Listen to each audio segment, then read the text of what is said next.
Bismillahirrahmanirrahim. Assalamu alaikum. Welcome to Technically Explained. In this video, we are going to study the characteristics of operational amplifier. We are going to study the characteristics of both ideal operational amplifier as well as practical operational amplifier.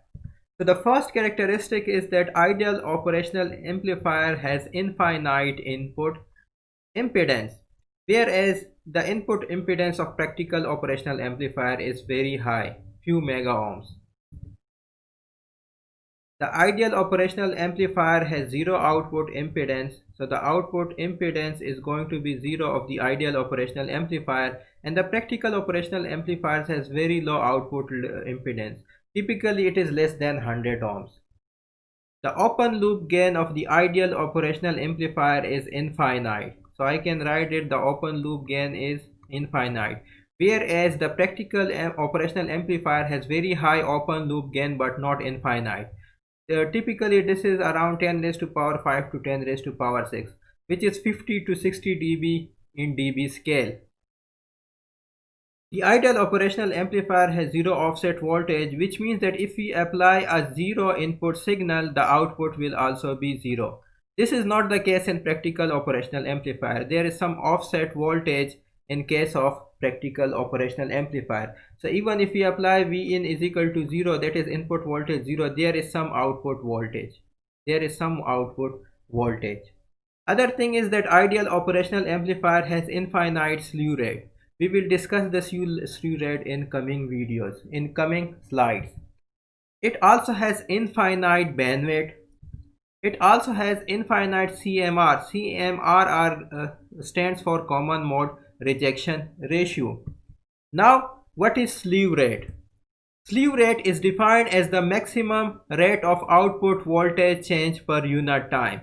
So the slew rate is given as delta V naught divided by delta T.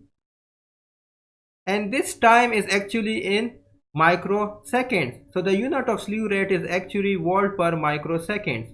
So the slew rate is defined as the maximum rate of output voltage change per unit time. Our slew rate defines the capability of an operational amplifier to change its output rapidly. That is, slew rate tells us how fast the output will change with respect to input, how fast the output will respond to input. So it decides the highest frequency of operation of a given operational amplifier. For example, the slew rate of the common operational amplifier 741 IC is around 0.5 volt per microseconds. Now this slew rate is smaller, so this IC 741 op-amp cannot be used for higher frequencies.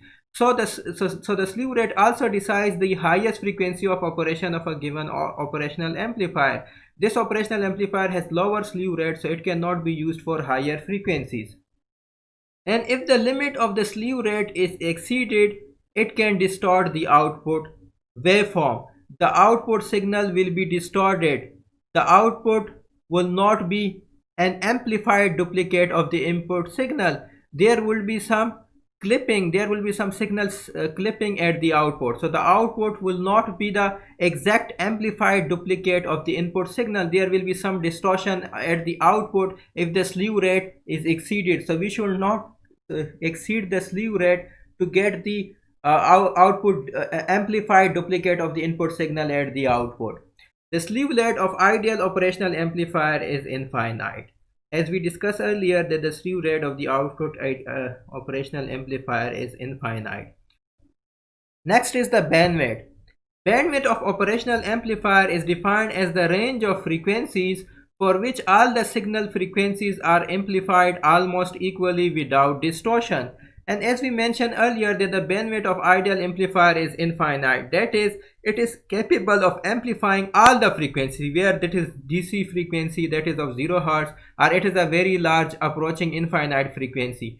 So the bandwidth of ideal amplifier is infinite, which means that it can amplify all the signal frequencies. Next is the CMRR. CMRR stands for common mode rejection ratio.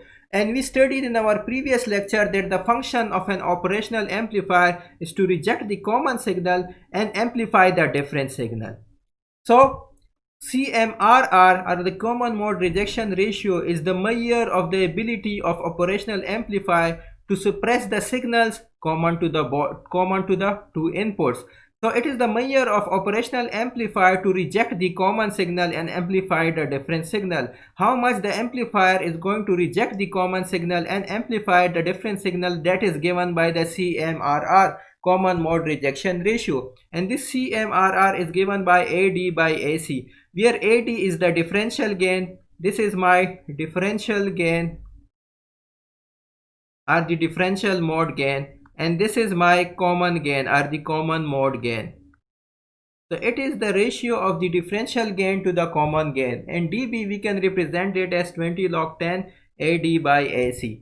So the larger the value of CMR, the better the operational amplifier is. The larger the value of CMR, the better is its ability to reject the common signal and amplify the different signal.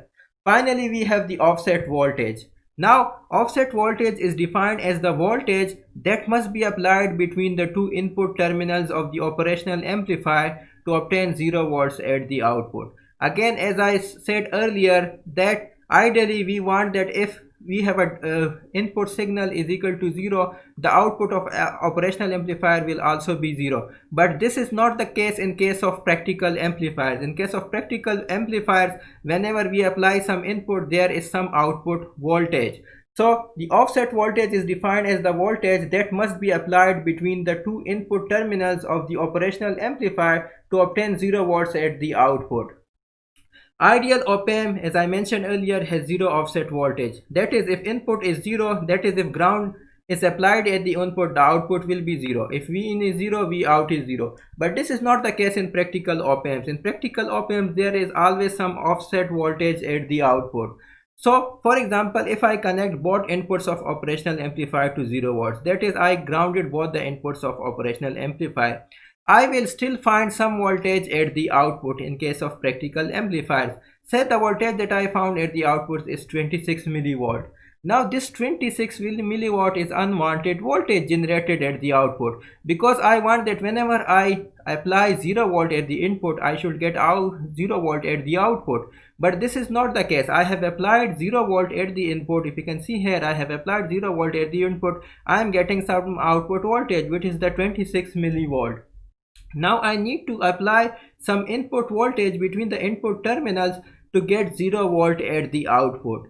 And this offset voltage is usually given on the specification sheet. Now, how the slew rate decides the highest frequency of operation? We mentioned earlier that the slew rate decides the highest frequency of operation of an operational amplifier. So, the maximum frequency at which an operational amplifier may operate depends on both bandwidth and slew rate parameters of the operational amplifier. Now, suppose we have a sinusoidal signal, and the sinusoidal signal is of the form V0 is equal to K sine omega t, and omega is equal to 2 pi f. So this is my sinusoidal signal, and we know the slew rate is given as the maximum rate of change of output with respect to time. So we are going to find the maximum rate of change of output with respect to time. For that, we know to put t v naught divided by dt with respect to at t is equal to 0. So we need to take the differentiation of this, and when we take the differentiation of this will be equal to dv naught divided by dt will be equal to, this will be some constant, so it will be k into 2 pi f, and the derivative of sine is cosine, so we are going to have cosine 2 pi ft. And again, if you take the derivative of 2 pi ft, that is 2 pi f, so that has been written onto the left side. Now, so this will be equal to k into 2 pi f. Now I need to put t is equal to 0. So when I put t is equal to 0, we will have cosine of 0, and cosine of 0 is equal to 1. So this means that dv naught divided by dt at t is equal to 0, we are going to have 2 pi fk. So the maximum rate of change is going to be, I can write here that the maximum rate of change is going to be